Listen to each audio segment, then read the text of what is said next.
তো নমস্কার ভিউয়ার, সবাইকে সোমনাথের রান্নাঘরে স্বাগতম। আমি শেফ সোমনাথ আপনাদের সাথে। তো আজকে আমি নিয়ে চলে এসেছি একটা নতুন রেসিপি, ভোগের খিচুড়ি। ভোগের খিচুড়ি কেন এত টেস্টি হয় এবং এত স্বাদু হয় তা আজকে এই রেসিপিটার মাধ্যমে জেনে নিন। তো এই রেসিপিটা করার জন্য প্রথমে আমরা একটা জায়গা নিয়ে নেবো এবং জায়গার মধ্যে ঢেলে দেবো 1 কাপের মতো গোবিন্দভোগ চাল। তার সাথে অ্যাড করে দেবো মুসুর ডাল আধা কাপ এবং আধা কাপ মুগ ডাল। বাস এগুলোকে একটুক্ষণ ভালো করে ধুয়ে পরে জল ঝরিয়ে রেখে দেবো। তারপর আমরা একটা প্যান নেবো এবং প্যানের মধ্যে সর্ষের তেল দিয়ে দেবো 100 গ্রামের মতো। আপনারা যেরকম পরিমাণ সেই হিসাবে নিয়ে করতে পারেন।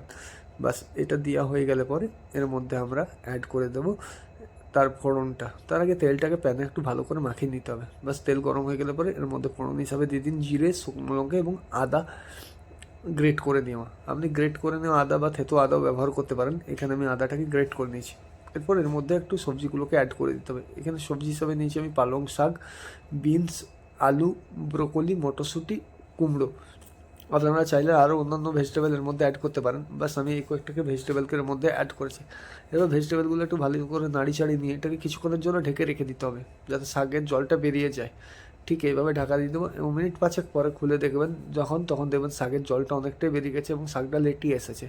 তারপর একটু বেশ ভালো করে এটাকে নাড়াচাড়া করে নিতে হবে। একটু ভালো করে নাড়াচাড়া করে নিয়ে পরে এর মধ্যে অ্যাড করে দিতে হবে টমেটোটা। তো এখানে আমি টমেটোটা অ্যাড করে দিলাম। টমেটোটা অ্যাড করে পরে বাস একটু নাড়াচাড়া করে পরে কিছুক্ষণের জন্য এটাকে ঢেকে রেখে দেবো মিনিট 5 জন্য।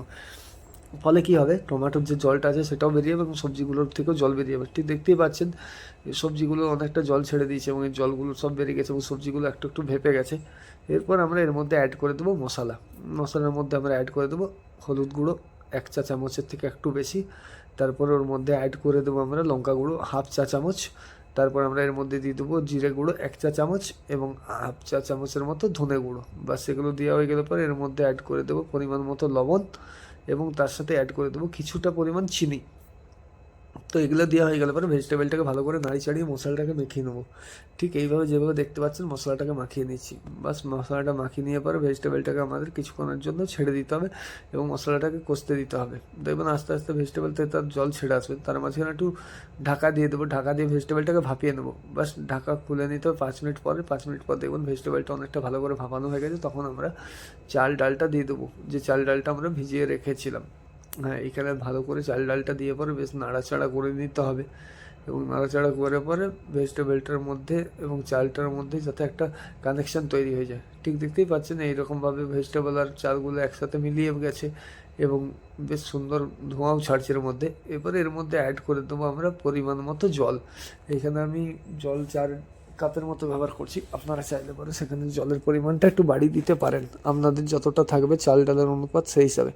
এবার এটাকে আমরা ঢেকে মোটামুটি 20 মিনিটের জন্য মিডিয়াম স্লো ফ্লেমে রেখে দেবো। তো 20 মিনিট হয়ে গেছে এবং দেখতেই পাচ্ছেন এখানে আমার খিচুড়িটা প্রায় হয়ে এসেছে। কিন্তু এখানের মধ্যে একটু ভালো করে নাড়ি চাড়িয়ে রেখে দিতে হবে যাতে না নিচে লেগে যায়। এবং এই খিচুড়িটা আর একটু বেশ হবে, একটু জল টল মেরে পরে আমরা দেবো। তো এখন দেখতেই পাচ্ছেন খিচুড়িটা পুরো সম্পূর্ণ হয়ে গেছে এবং আমাদের ভোগের খিচুড়ি রেডি হয়ে গেছে। ঠিক এইভাবে একই রেসিপিটাকে ফলো করে নিন এবং এইভাবেই ভোগের খিচুড়ি বানাবেন এবং বাড়ির লোককে গরম গরম পরিবেশন করে দেবেন ঠাকুরকে পরিবেশন করা হলে পরে। তো আবার দেখা হবে নতুন কোনো ভিডিওতে আপনাদের সাথে। তো ততদিন আপনারা ভালো থাকুন, সুস্থ থাকুন এবং যারা চ্যানেলটাতে নতুন আছেন তারা প্লিজ চ্যানেলটাকে সাবস্ক্রাইব করে দেবেন এবং বেল আইকনটাকে দাবিয়ে দেবেন। তো ভালো থাকবেন, সুস্থ থাকবেন বন্ধুরা। Thank you.